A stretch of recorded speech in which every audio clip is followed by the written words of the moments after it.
We're proud to announce Chance Forever. Help Rotary make history at endpolionow.org.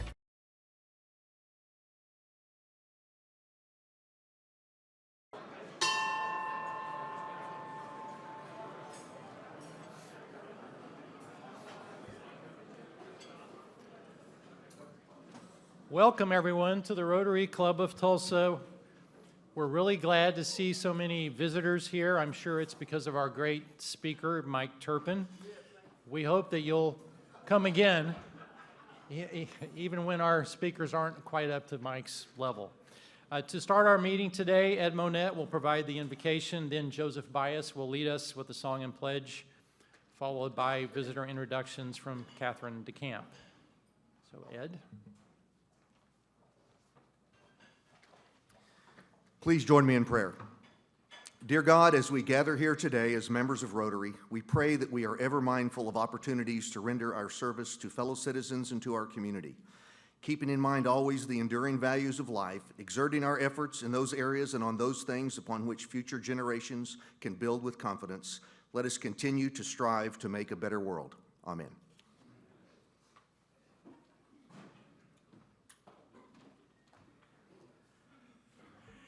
I'm going to change up something Tom and I were going to do. Tom, we're going to do the national anthem instead. But the reason I'm changing is because the thought occurred to me last night when I was thinking about what to sing today, that in our country, our flag is attacked and abused and misused by some people under the guise of free speech. And that's okay. We're a free country. You can do what you want to do. But I am so proud to be a part of a group of men and women in the Rotary Club who respect the symbolism and the meaning of the flag and those who have sacrificed so much for this country and for the freedoms that we enjoy. So let's, in that spirit, sing the national anthem. Oh, say, can you see by the dawn's early light what so proudly we hailed at the twilight's last gleaming, whose broad stripes and bright stars through the perilous fight o'er the ramparts we watched were so gallantly streaming, and the rocket's red glare, the bombs bursting in air, gave proof through the night that our flag was still there. Oh, say, does that star-spangled banner yet wave o'er the land of the free and the home of the brave? I pledge allegiance to the flag of the United States of America and to the republic for which it stands, one nation under God, indivisible, with liberty and justice for all.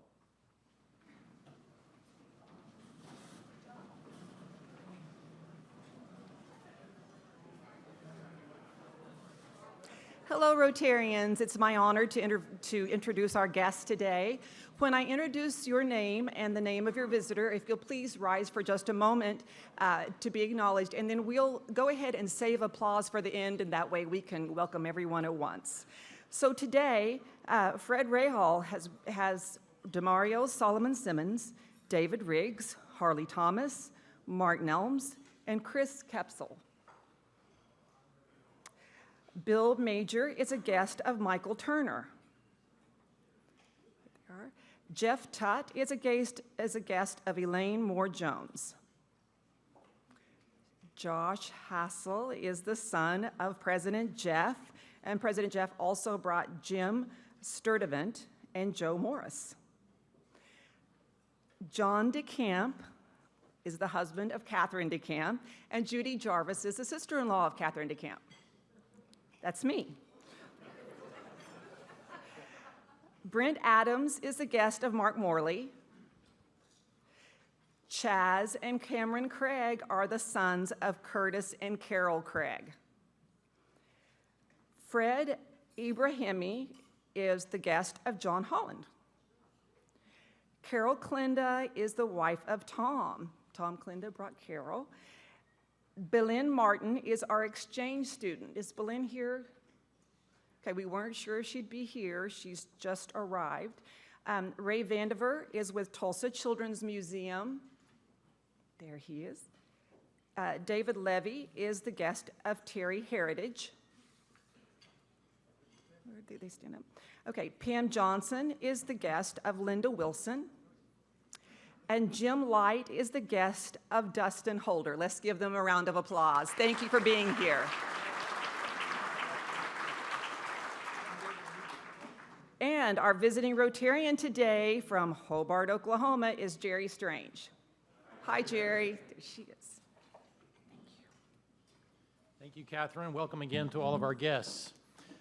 We always start our meetings after the guest introductions with a little preview of our upcoming programs and other events. So we have some things to remind you of, and we hope that you will be encouraged to get your phones out and put these things on your calendar. First, a reminder that our speaker next week will be Senator Jim Inhofe. I will not be at the meeting, so it'll be a great meeting. President-elect John Raines will run the meeting, and I get the privilege of, or I guess it's a privilege of taking my son back to college, so I will miss next week. On September 2nd, Cheryl Siddiqui will be our speaker. She's with the Islamic Council of Oklahoma and the Islamic Society of Tulsa. And you may recall that I reminded you a few weeks ago, she gave the invocation at the IBA Awards in 2003. So it'll be neat to see her again. And on September the 9th, we have Cheryl Miller, who's the current head women's basketball coach at Langston University. And I might remind you that just about 3 weeks ago, Sports Illustrated called her the greatest women's basketball player ever. So we haven't had sports royalty like that here very often, and we're excited to have her. Another reminder, on October 21st of this year is Business Visitation Day. Barney James is chairman of that committee, and he's starting to organize things. So if you are thinking about hosting one of these off-site groups at your business, then please let Barney or the office know so that we can begin to prepare the sign-up sheets. That will be an exclusive group of those who get to host for Business Visitation Day. So mark your calendars now for these events and make sure to bring guests where appropriate, obviously. Speaking of guests, kind of a guest, we wanted to make a note today to mention and mark the attendance of our special lifetime member, Tom Reinhardt. I don't know that Tom knew we were going to talk about him. Anyway, Tom, say hi to everyone.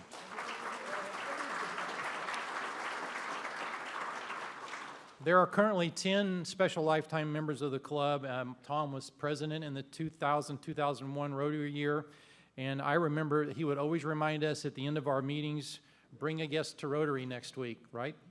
That's what he always said. So we can heed that advice, and I hope we all do. He's also one of the most generous Rotarians we've ever had. For years, and he may still do this, he would buy a table at IBA even though he could not attend, and then ask other Rotarians to fill it. So Tom, we could use a bunch more just like you. Thank you for coming. Committee meetings today. Budget Committee will meet in room 233. The Club Foundation Development Committee will meet in room 234. The Club Foundation Grants Committee will meet in 232. We have lots of meetings. The International Projects will meet in the Beacon Room, and the Rotary Youth Exchange Committee will meet in Music Room C. All right, we have a new entry in our Who Was That contest, and I made sure everybody was in a good mood before I did this. Stephanie, there is somebody in the club who thinks that you bear a striking resemblance to someone who is a celebrity. Yeah. Does everybody know who that is? Marg Helgenberger.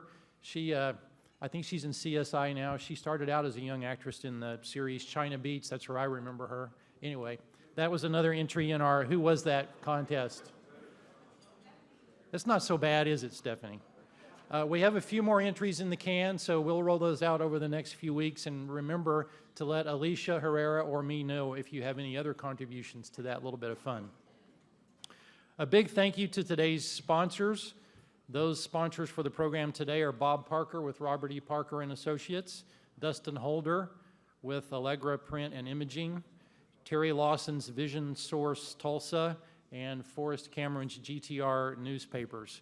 We appreciate all of your sponsorships, And just a reminder, the ongoing support of these sponsors is important to allow us to continue our efforts in the Rotary Club to support our community and to smoothly run our club. And don't forget, when you need something done, think first of your fellow Rotarians, and if you need a reason why, check the four-way test. A few announcements. This week we heard of the passing of Larry Catron's mother-in-law, Dorothy Nix. Dorothy was also Dustin Holder's wife, Kristen's grandmother, so please keep those Rotary families in your prayers. If you plan to bring a guest to the August 26th meeting for Senator Inhofe, please make an advance reservation. There are little sheets on your tables. Look like this. We do that because we have to give the church a minimum number of lunches to prepare, and we would hate for the church not to have enough lunches for everyone who comes. So please sign up if you're going to be bringing a guest for next week's program. We're starting the nomination process for the Rotary Club of Tulsa a little earlier this year so that the president nominee can participate in the large club conference in October. It's usually in February or thereabouts, or maybe late January, but they're having it in October this year because it's in Milwaukee. And no one wanted to be in Milwaukee in January or February. So if there are members you would like to recommend for the office of President, Secretary Treasurer, Sergeant at Arms, or Director at Large, please contact any of these people. I think we have a slide. Yes, we do. Phil Lakin, Tom Klinda, Karen Keith, Rhonda Daniel, John Raines, John Hallen, Tony Oliva, Brian Bovard, or me by September the 1st. So you're encouraged to bring your good ideas to any of those people. We have the privilege today of introducing some new members, so if our new member group will make their way up here. Tim Caldwell, Bob Sade, and Stephanie Cameron, come forward to introduce your new members. I think Stephanie's first. While they make their way up to the stage, I want to thank Michael Turner for conducting the new member orientation. And as I do every time we have new members, I want to remind my fellow Rotarians that the Rotary Club of Tulsa is first and foremost to be a place of friendship for all of our Rotarians. The strong friendships that we all have here in this club are fostered well because of our club and its lack of a religious or political motive. And I charge you to be their friends and to reach out to them proactively. It's kind of scary to come in this big room when you're a new member, so make an effort to make them feel welcome. Okay, Stephanie? Good afternoon, everyone. Today I have the privilege of introducing Mary Staton. Mary is a native of Augusta, Kansas, and she earned a Bachelor of Science in Business Management from Emporia State University. Mary served as a sales trainer for MCI WorldCom, finished an executive MBA program, and was then selected as the first executive director of Downtown Augusta, Inc., a Main Street economic development program. It wasn't long before Mary was introduced to her husband, Ken Staton, Tulsa native and local entrepreneur, through a mutual friend. Less than a year later, the two married, leading her to relocate to Tulsa to begin a new chapter in her life. Mary had no trouble making Tulsa her new home, developing new friendships, and by serving in community-based programs and professional organizations. In 2007, Mary assumed the sales and marketing efforts for Motorsports Tulsa, a company she co-owns with her husband.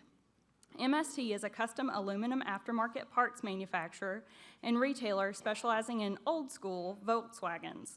During Mary's tenure at the helm, MST has grown every year and has become recognized as one of the premier manufacturers of custom parts in the VW market worldwide.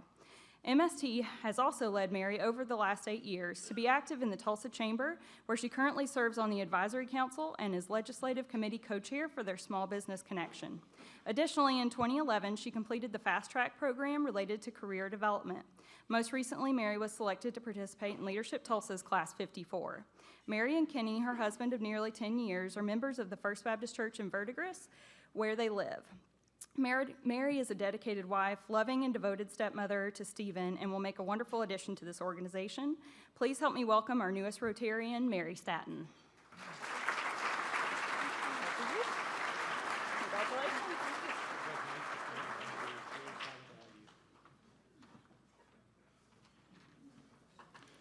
When a potential new member knows about half the people in our club, you have to really hustle to be their sponsor. When Michelle was my guest a few weeks ago, she mentioned that Tim Caldwell was also pursuing her, but was out of town that day. So I quickly grabbed an application and gave it to her. She put me down as her sponsor. But using the four-way test, I decided I would inform Tim and we agreed we would split Michelle right down the middle. So we flipped the coin. I got the left side, he got the right side, so we're co-sponsoring her. So here's the left side. Michelle Place is the executive director of the Tulsa Historical Society and Museum. We have to assume Matt Davis, who was president of the Historical Society back in 2012, was serious when that year he offered her that title on April Fool's Day. Her previous work history included many years in the oil and gas industry and also a short time with Tulsa County Bar Association, and she was the Historical Society's business manager for 11 years before being named the executive director. And I first have to say, this is great that Bob is following in Linda Bradshaw's footsteps in that I've got a script to follow here. However, Michelle is a great friend. She has been married for 35 years to her husband, Kurt, who is a semi-retired petroleum engineer. They have one daughter, Laura, who just received her PhD in biomedical engineering and just moved to Boston. That's great. Both Michelle and Kirk are graduates of the University of Arkansas. They both love golf and usually vacation nearby a golf course. They are members of Boston Avenue United Methodist Church, where she sings in the choir. And Bob, this is where you come back in. Thank you, Tim. She's also a very quick and insightful decision maker, illustrated by the fact that she told me she literally laid eyes on her husband only 7 times before they got married. So, Michelle, here's your rotary pin. And here's your copy of the 4-way test. And 1, 2, 3. Welcome to Rotary.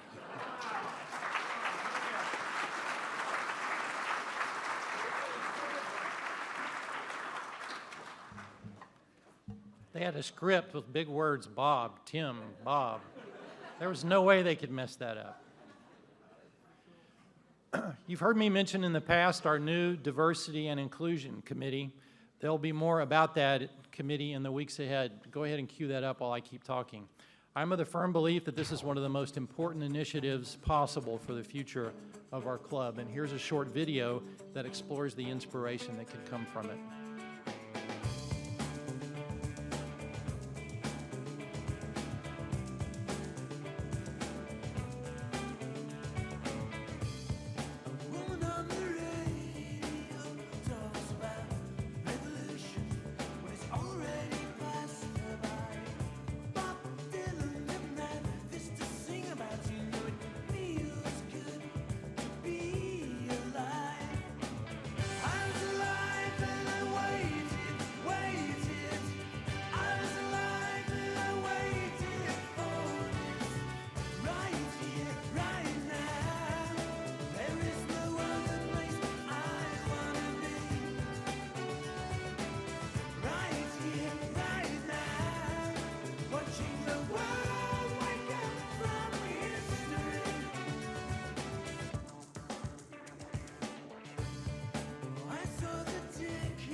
Of their character. I have a dream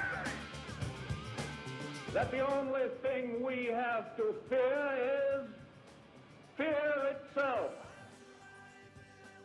You've got 10 seconds. The countdown going on right now. Morrow, up to Schultz. 5 seconds left in the game. You believe in miracles? Yes! Unbelievable. Right here, right now. Watching the world wake up from history. Right here, right now.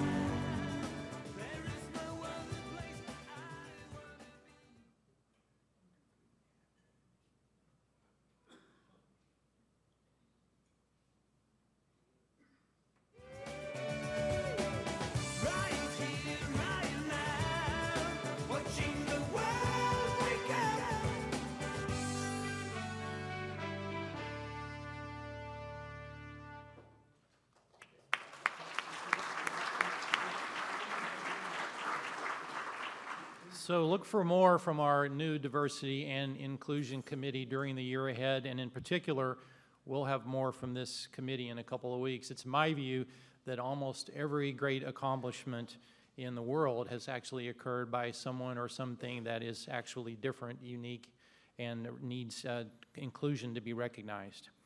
Charity Heritage tells me that we've raised $5,195 toward our goal of $200 in gift cards for each teacher at Celia Clinton Partner in Education. I'm stumbling today. Our Partner in Education School, Celia Clinton Elementary. Here's a video message from the the principal, Tanya Davis, telling us a little bit more about how those resources are used. Davis from Celia Clinton Elementary. It's fall, and that means our kids are coming back to school, and we are so excited to see them after a long summer. I've been asked to explain to you a little bit about the Adopt a Class and how important that is to our school and to our teachers. You see, our teachers don't get Ziploc bags and Kleenex and Q-tips and all those different types of things that they have to go to Walmart to purchase. That comes out of their pocket. Except now they have a Walmart card that's given to them from Rotary every year. And they make such good use of that. They try their best to stretch it out for the whole entire year. When they come in with all those noses that are running, they need tissues. When they're trying to do a science experiment and they need Alka-Seltzer and vinegar, we don't keep that in the cabinet. Those are just a few of the things that they go to Walmart to purchase for the children. Then there's Apple Tree. Oh, it's an addicting store. I love Apple Tree. I try to stay out of there if I can. But they use the Apple Tree card to buy the math manipulatives, these stickers, all types of different various items that they use within their curriculum. So this is such a vital part of our school, and it is so helpful, and we really need that. So I just thank you so much for all that you do for us. We love you and we appreciate you so much. We do our very best to work with our children and with what we have, and we appreciate all that you do. Thank you so much.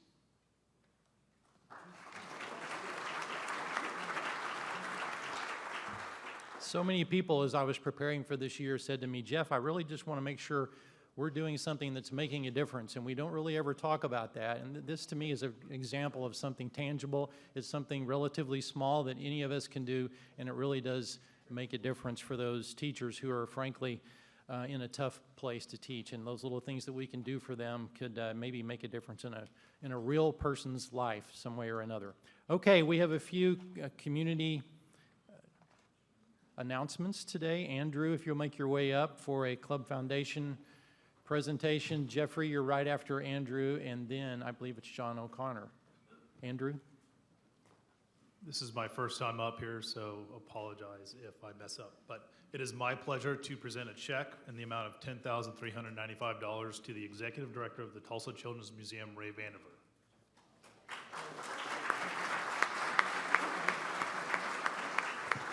Thank you very much. I think there's a brief presentation we can run.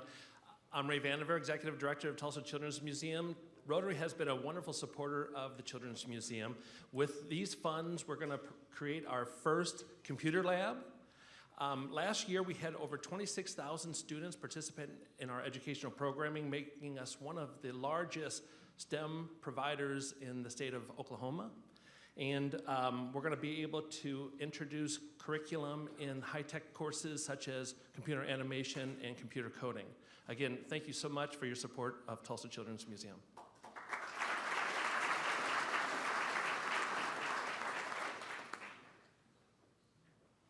Rotarians, with 1 week away, we have about 70 registered for our Gilcrease night next week. I hope you all can come. It'll be one of the last opportunities that you can see the California Impressionism exhibit and raise a glass with myself.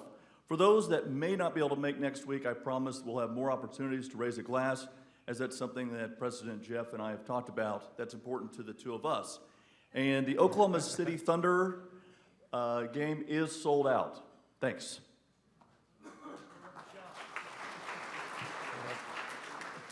Okay, in 1985, our club and Rotary International actually decided that we might be able to achieve the dream of eliminating polio from the earth. Well, it's been 30 years. Rotarians have given over $1.3 billion. And we are honored here to have one of the great fundraisers for the polio eradication in our own club.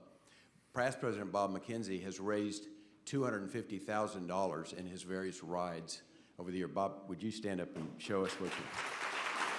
Thank you. Well, Bob is going to take on a bigger task. One of the top 30 toughest challenges in the world is called Race Across America. And Bob is putting together a team to do that, and it's a district project for District 6110. And he would like us to participate as team members. So what he needs is he needs to raise $35,000 for the entry fee and then the cost of gas and everything. He'd like, if you have an RV and you want to do something crazy and go on the road with this race, it's in June of 2016. He needs 2 minivans. He needs a crew of 10 to 12 people. He's got 2 riders, including himself. He needs 2 more riders. And I'm sorry, I think Mike, you and I should do it. I'm in. Good. So, Bob, we've done it. Okay, so polio. Hundreds of thousands of kids used to be crippled in new cases each year.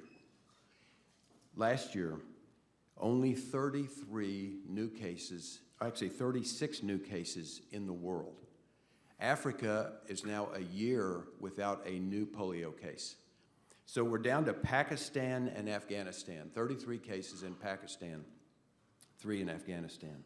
Bob is going to ride 800 miles himself. This is a race that you saw the map, I think, up on a slide from California to the East Coast. So anyway, Bob's going to be out here afterwards. Let's jump on board and let's finish this and get rid of so that next year maybe there are no new cases, no crippled children. Thank you.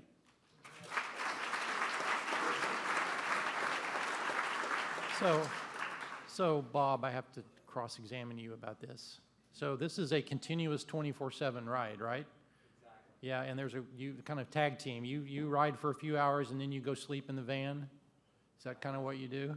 Yeah, I mean, my goodness. And how long was the total elapsed time from when you start to when you're finished? 7 days. 7 days. So they're going to basically ride continuously for 7 days. What a great thing. So I will give you some more microphone time, but we're really excited to try to help you. It's great. All right, Sergeant at Arms Alicia. Sergeant Alarm, what is that?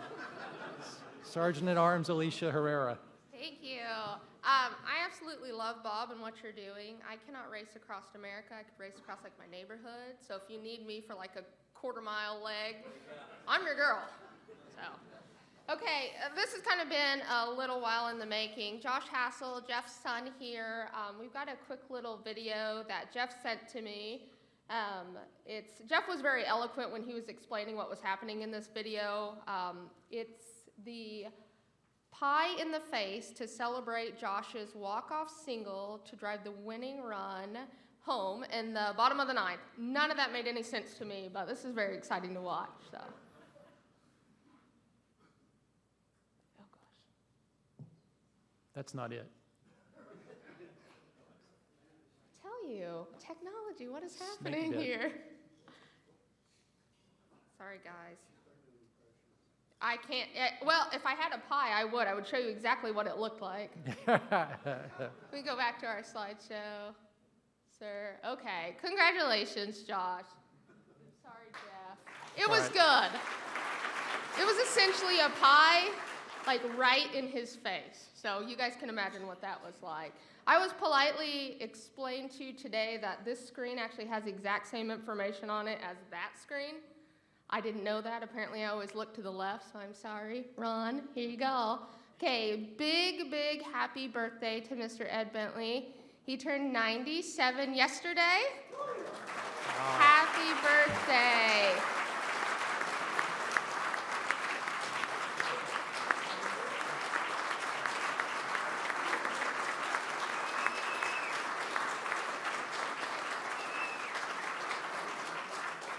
Ed, we're very excited you're here today to share your birthday with us. This is Ed and his lovely girlfriend, Yvonne. She's not with us today. They've got a big birthday party shindig tonight, so she's She's home preparing for that. And Mr. Mike Fine has some really beautiful flowers for you, Ed, for your birthday. So happy birthday. Happy birthday to Luann Bulinger, 55. I think she gave $55 for her 30th birthday. Happy birthday, Luann. Thank you. John donated $55 for Jerry and Denise Dillon's anniversary. I stole this from Facebook. I stalk you, Jerry. Happy anniversary, Jerry. Stephanie Cameron, happy birthday, and thank you for your $100 fine for your birthday. This is, Ken gave $200 to Crescendo and $200 to Waterwell, there you go, for his 47th anniversary to the Effervescent Georgia. No one's ever called me effervescent, but that's a good word. And happy birthday. Thank you very, very much. Call me if you'd like to pay a fine. Thank you, Alicia. More than 60 years in Rotary, I think Ed Bentley is marked as well. So that's an amazing record. So our new members have a few more years to go. It's my pleasure to be able to introduce our Rotarian of the Day, Lucky Lamans. Lucky is the president and CEO of the Foundation for Tulsa Schools. He joined our club in September of 2010. Lucky served in the Oklahoma legislature after retiring from law enforcement, you may recall. Please welcome our Rotarian of the Day, Lucky Lamans.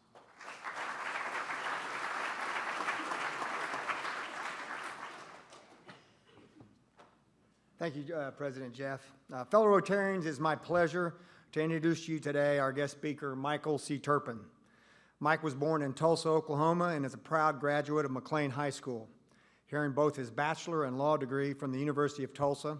And in 2000, Mike was honored as the TU Outstanding Alumni. Mike served as Muskogee County District Attorney from 1977 until 1982. And then in 1982, Mike was elected Attorney General for the state of Oklahoma. As Mike once told a group of freshman lawmakers, me being one of them, AG does stand for Attorney General, but more importantly, it stands for Aspiring Governor. In 1987, Turpen joined the law firm of Riggs, Abney, Neal, Turpen, Oberson, and Lewis in Oklahoma City. In 2010, he was inducted into the Oklahoma Hall of Fame, our state's highest honor. Mike has volunteered much of his time and talent to many fundraising campaigns in Oklahoma, and in 2013, he co-chaired the $15 million Oklahoma City Memorial and Museum campaign. Mike has accomplished many things in his lifetime. He's been appointed to the Advisory Council to the Arts at the Kennedy Center by President Bill Clinton, was named by Esquire magazine as one of the men and women under 40 who are changing our nation, and he has even argued before the Supreme Court of the United States. Mike's latest venture is he is an author called Turpentine, 50 Shades of Life. They will be available, and he has told me, free of charge in the lobby. I read this this past week. If you're an attorney or you've grown up in Tulsa, you need to get this book because you'll notice a lot of your friends, a lot of places that Mike has grown up and been around. So ladies and gentlemen, it's my pleasure. Mike is married to Susan and has 3 children. He's a member of the Oklahoma City Westminster Presbyterian Church and the Downtown Oklahoma City Rotary Club. Ladies and gentlemen, fellow Rotarian, Mike Turpen.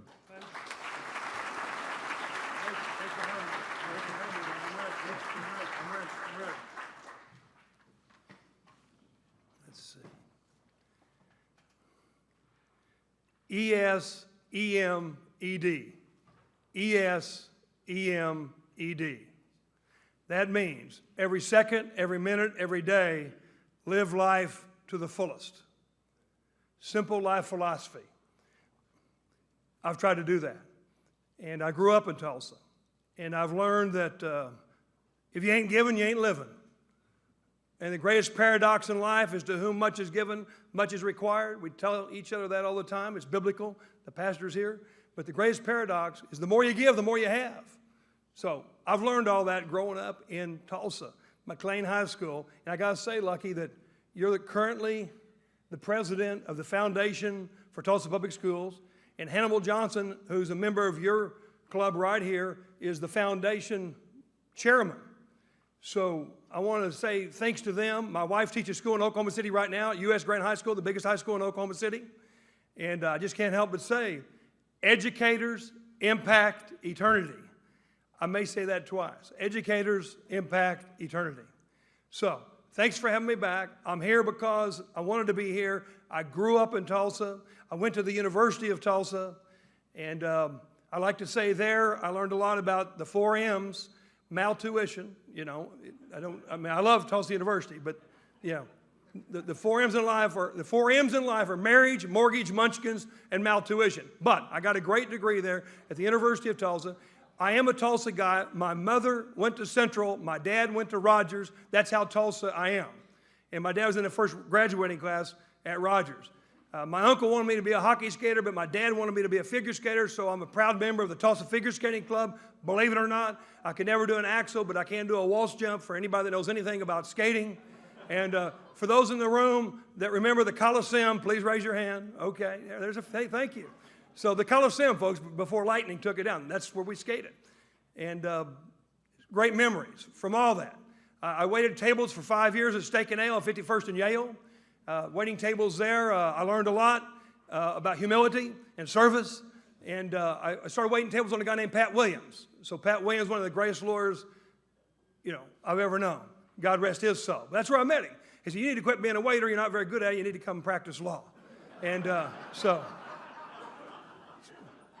so I did. So I practiced law with those guys over there for the last 20 plus years. David Riggs is here. Riggs, Abney, Neal, Turpen, Orbison, and Lewis. I won't give the phone number or the website or anything, but Fred Rahall's here. He is a Rotarian like you in this club. So thanks for being here, everybody. I'm a fellow Rotarian, and I just wanted to, as a fellow Rotarian, say to you, congratulations on your centennial, your 100th anniversary. I've kept up with you, and I think what you've done with the Tulsa Boys Home is remarkable, and I love the Rotary Plaza, what do you call it, the Rotary Plaza, that's pretty cool. But what I like the most, and I've read a lot about it, is what you've done in Nicaragua with the water wells there. I mean, that's just fantastic work, and what you've done for this community is, as I said a while ago, all about if you ain't giving, you ain't living. So, congratulations for all that you've done and your 100-year anniversary, and I'm proud to be here today. Which leads me to this point. But at my back, I always hear Time's winged chariot hurrying near. Let me do that again. But at my back, I always hear Time's winged chariot hurrying near. And I think the poet is suggesting that as we get older, ladies and gentlemen, we reflect more and more on our own mortality. And we finally realize that life is terminal. And we can only be here for so long on this earth. Okay, that's a pretty serious thought. But let me lighten up a little bit and say, as I do that in my life, and I am in a room where there's people that I live next door to. You see where I'm heading here? 4502 North Main. I'm 4502 North Main. And the DeCamp family was 4444 North Main.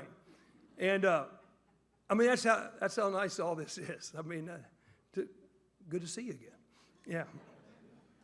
I'm going back ladies and gentlemen, that's 60 years ago. Okay, here's my point. When you reflect back over your life, is there anything that you wanted to do that you never have done? That sort of thing. 2 things. I've always wanted to do 5 minutes of stand-up comedy, and I've always wanted to write a book. And my mother always told me to write a book. So what's happened here, I got a little time on the clock, so what's happened here today is, believe it or not, I'm going to do a few minutes of just stand-up comedy. And yeah, and you'll decide whether it's funny or not. It is clean. And then I'm going to do a book review. I'm going to be very literary, believe it or not. And we'll see how literary I can be. I don't know. But Oklahoma is the state of soil, oil, and toil. Oklahoma has a very rich history. And my family came to Oklahoma in a covered wagon.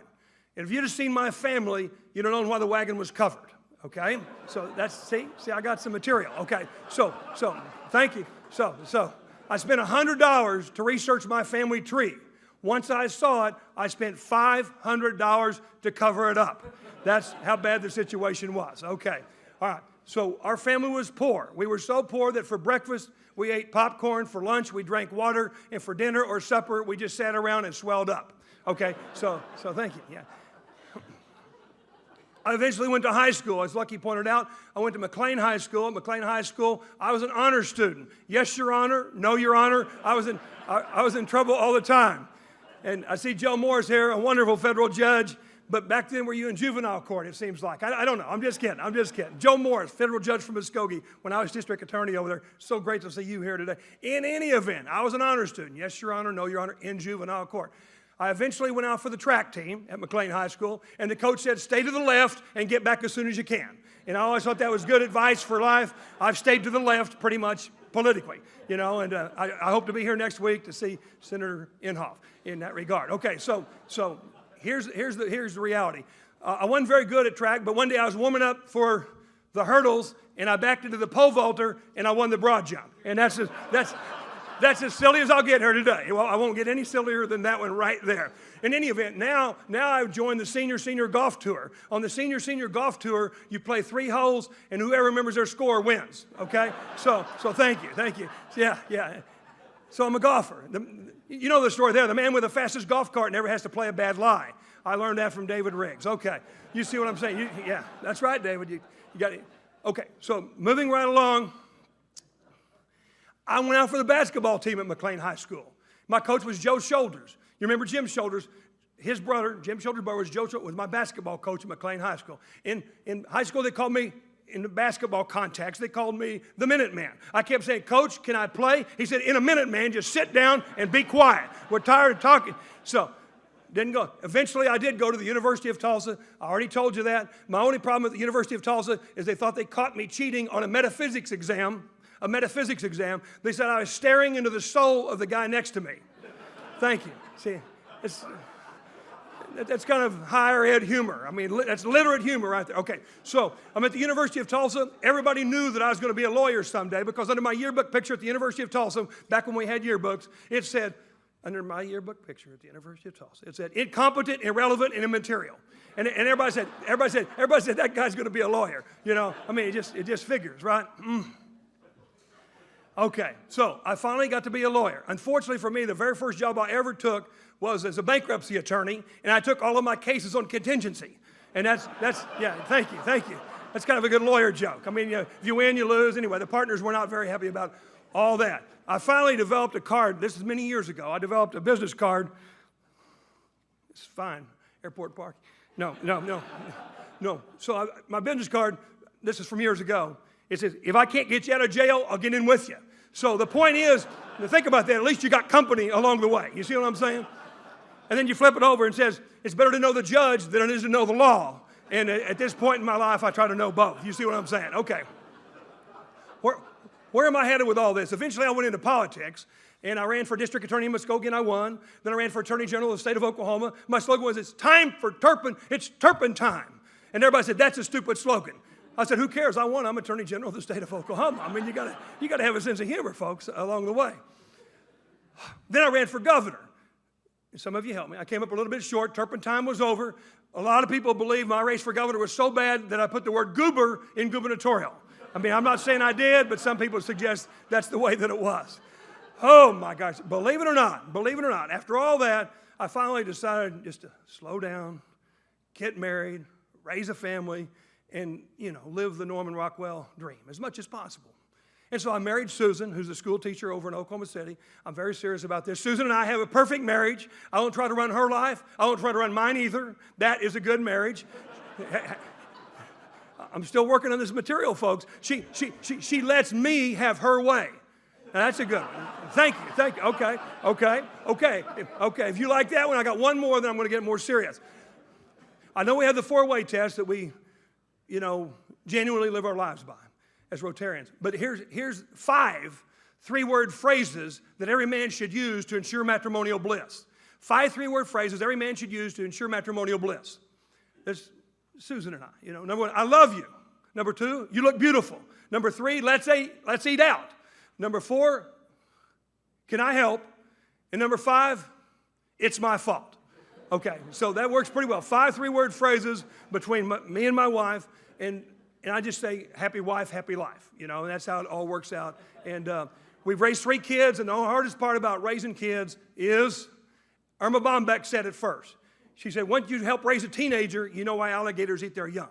You know, so parenting, I think, is pretty hard to do, but it's the most meaningful thing I've done in my whole life. Okay, thank you. That's the end of all that. I'm working on it. I'm watching the clock. Yeah. I used up 4.5 minutes with all that silliness, but it's important. It's important. Shakespeare said, show me a man who never makes a joke, and I'll show you a man who sends as a joke to the whole world. I mean that sincerely. And I saw in the Rotary magazine a few years back, they were quoting Will Rogers when he said, humor is the passport to the heart. You know, so humor, very important for all of us, all over the world. It's the greatest form of communication there is, I think. You know, humor. Laughter leads to listening. Laughter leads to listening, presumably. Okay, so now I shift gears. My mother said, write a book. My mother said this about being a bookie, about, being literary. She said, Mike, a room without books is like a person without a soul. A room without books is like a person without a soul. That's a little bit strong, but I get it. I got books everywhere, and hopefully you do too. And I'm not talking about Kindle, that's okay, but I'm talking about books, physical books. I believe in the ancient technology of ink on paper. I believe all that. No man is an island, but every book is a world. A book can take you anytime, anywhere. So I am a bookie. And I'm obsessed about it. So I got some time there. So let me start into some books. I can do this very quickly. But now this is the literary part of the program. Forget all the silly part, because it wasn't that funny anyway. Okay, so brand new book, The Road to Character. It's a bestseller. All right? David Brooks. The Road to Character. What I liked about it, and I picked it here for today, is he talks about on the road to character, you got to develop resume virtues and eulogy virtues. Resume virtues and eulogy virtues. This makes you think about the four-way test, doesn't it? Resume virtues, your status, your success, professionally, you're accomplishing what you set out to do way back in high school, college, or law school, or whatever. Resume virtues. But eulogy virtues are kindness, bravery, honesty, faithfulness. All those virtues they'll talk about, yes, someday at your funeral. So a complete life is all about, on the road to character here, is resume virtues and eulogy virtues. I think it's good to think about both of them. Making a living, but also making a difference. It talks in the book about it's okay to conquer the world, but isn't it really more important to serve the world? So, the road to character. But now I'm obsessed with shifting back, shrink the world to Oklahoma. So here we go. The Outsiders, the 30th anniversary of S.E. Hinton's great book becoming a movie, the 30th anniversary. Stay Gold, Pony Boy. It's become kind of a laugh line. But Stay Gold is a poem by Robert Frost. And this book, at its core, is all about the power of poetry. And I believe in the power of poetry. To see the world in a grain of sand and heaven in a wild flower. To hold infinity in the palm of your hand and eternity in an hour. To hold infinity in the palm of your hand and eternity in an hour. To hold infinity in the palm of your hand. Written 200 years ago, those words. What do those words mean? I'm not sure. It's like a good Bob Dylan song, I'm not sure. But I think they're powerful words. So I'm just simply saying here today, as I speak with my fellow Rotarians, is when was the last time you held infinity in the palm of your hand? My only answers might be that, when I first fell in love and my child was born. And I don't know, some issues along the way you might think about. Maybe when you're digging a water well in Nicaragua, those that have done that, that sort of thing. When we're really making a difference, in somebody's life, like some of the video talked about here earlier with those school teachers. I got to say it again, educators impact eternity. Thank God for the teachers that I had at Houston Elementary School, Monroe Junior High School, and McLean High School. I mean, they had an impact on my life. In any event, the power of poetry. When I lost the governor's race, many of you here helped me. Turpen time was over, folks. A few good friends came walking in when everybody else went walking out. I learned don't ever walk past an old friend to shake hands with a new friend. Stick with those that, started out with you. Dance with the one who brought you, that sort of thing. But when I lost that night, I thought of the power of poetry by Rudyard Kipling and If. You must meet triumph and disaster and treat both of the imposters just the same. You must meet triumph and disaster and treat both of those imposters just the same. Because life's centered somewhere in the middle with what I call the 4F club: faith, family, friends, and of course finances. Those 4 F's. Faith, family, friends, and of course finances. To support your faith, to take care of your family, to have fun with your friends, you got to have money. So you got to have a job. So faith, family, friends, and, of course, finances. Now, how you balance those four, Pastor? That's the challenge of life. That's the quandary of life, isn't it? That's the beauty of life. We all get to do all that. Power of poetry. I've got a young men's poetry club over in Oklahoma City where I've raised all these young men to memorize poems, trying to turn all these jocks, if you will, athletes pretty much, into Renaissance men as much as possible. And I think it's had a genuine impact on their life. Okay, I move on. The 75th anniversary of Grapes of Wrath by John Steinbeck. You believe that? The 75th anniversary of the publication of this great book. The ultimate book about anybody on the downside of privilege. The ultimate book about the underdog, if you will. And they're all heading west out of Oklahoma back then. You know the story. If you don't, take a look at it again. Grapes of Wrath, by the way. That comes from the Battle Hymn of the Republic. Steinbeck's wife said, you ought to call it Grapes of Wrath. And he finally listened to his wife, and that's what he called the book. Borrowed the phrase from the Battle Hymn of the Republic, Grapes of Wrath. The incredible part of this book that speaks to me, Grapes of Wrath by John Steinbeck, is toward the end of the book when our hero, Tom Joad, is in real trouble, folks. He's in real trouble with the law. They're out there at a migrant workers camp in California, but he's in real trouble with the law. You may know the story. He's going to have to run and hide. And he looks to his mother. Wherever there's somebody struggling to be free, look into their eyes, Mom, and you'll see me. Wherever there's somebody struggling to be free, look into their eyes, Mom, and you'll see me. Wow. How powerful is that?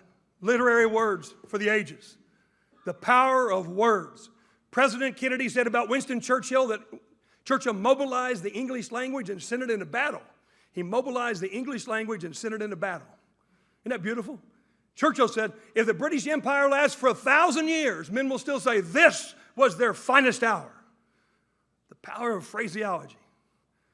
The power of words. Okay. Invisible Man. 100 years ago, Ralph Ellison was born in Oklahoma.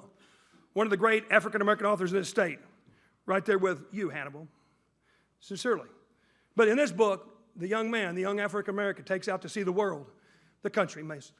And his mother says, always remember, this is in the exact quote, because I'm actually cleaning this up just a little bit, but she says, always remember, son, what I've taught you.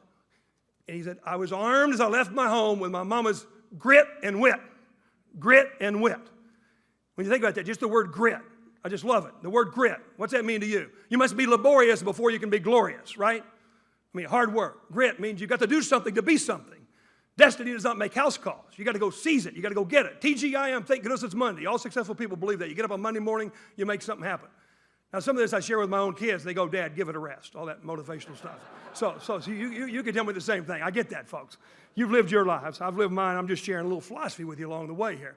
At the end of the book, Invisible Man. He's been an invisible man. But by the end of the book, he's saying, I'm coming out. I'm coming out. I'll no longer be invisible. In my life, there's an African-American mentor of mine, E.M. Guillory. And I close with this story. It's over in Muskogee, Oklahoma, many years ago. E.M. was my mentor when I was fresh out of law school. He told me this story. Later, when he died, his wife asked me to eulogize him at the Antioch Baptist Church in Muskogee, Oklahoma. Presided over by Reverend Ben Noble. Presided over by Reverend Ben Noble. Ben Noble, for those that might know Muskogee a little bit. But it's a simple story that changed my life in a very positive way, about a young child that goes to an old wise man. And the young child goes to the old wise man. In my life, it might be my Aunt Mildred. But in this story, the young child goes to the old wise man. He said, "Oh, wise man, I wrote my name in the sand on the beach, and soon the tide came in and washed my name away, and my name was gone. Oh, wise man, I carved my name in the bark in the side of a tree, and soon the tree grew, and my name was gone. Oh, wise man, give me a reason for living, and give me a reason for dying. What's this life all about anyway?" He said, "Oh, wise man, I chiseled my name in the stone in the side of the mountain, in the stone in the side of the mountain. And soon the wind blew, and he wrote in my name away, and my name was gone.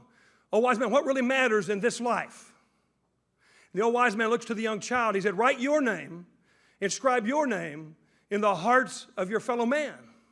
And you, my child, shall live and endure forever and ever and ever." That's what life's all about. That's what life's all about, ladies and gentlemen. We have the opportunity to leave our name in the hearts of other people just based on how we help each other, treat each other, respect each other. That's what life's all about. And I wanted to share that message with you here today. And I will tell you that as I look at the clock and I got 1 minute left, the last book, very self-serving. It's Turpentine. There's a free copy outside. My friend Stuart Price bought a bunch of books. Take as many as you want. But the book closes this way. There's 50 life lessons there. And the book closes this way. I quote my favorite Supreme Court judge of all, Sandra Day O'Connor. And think about this, fellow Rotarians, and match this up with the four-way test in closing. Sandra Day O'Connor said the secret to happiness is 3 words. Work that matters. Work that matters. In the church, in the synagogue, in the home, in the community, that's what we're all about, is work that matters. Thank you for having me back. It's good to be back in Tulsa, folks. I appreciate it for us. Thank you. Thank you. Thank you. That's work that matters. That's what we do every day. Yeah, very good. Yeah, thank you. I appreciate it. Thank you.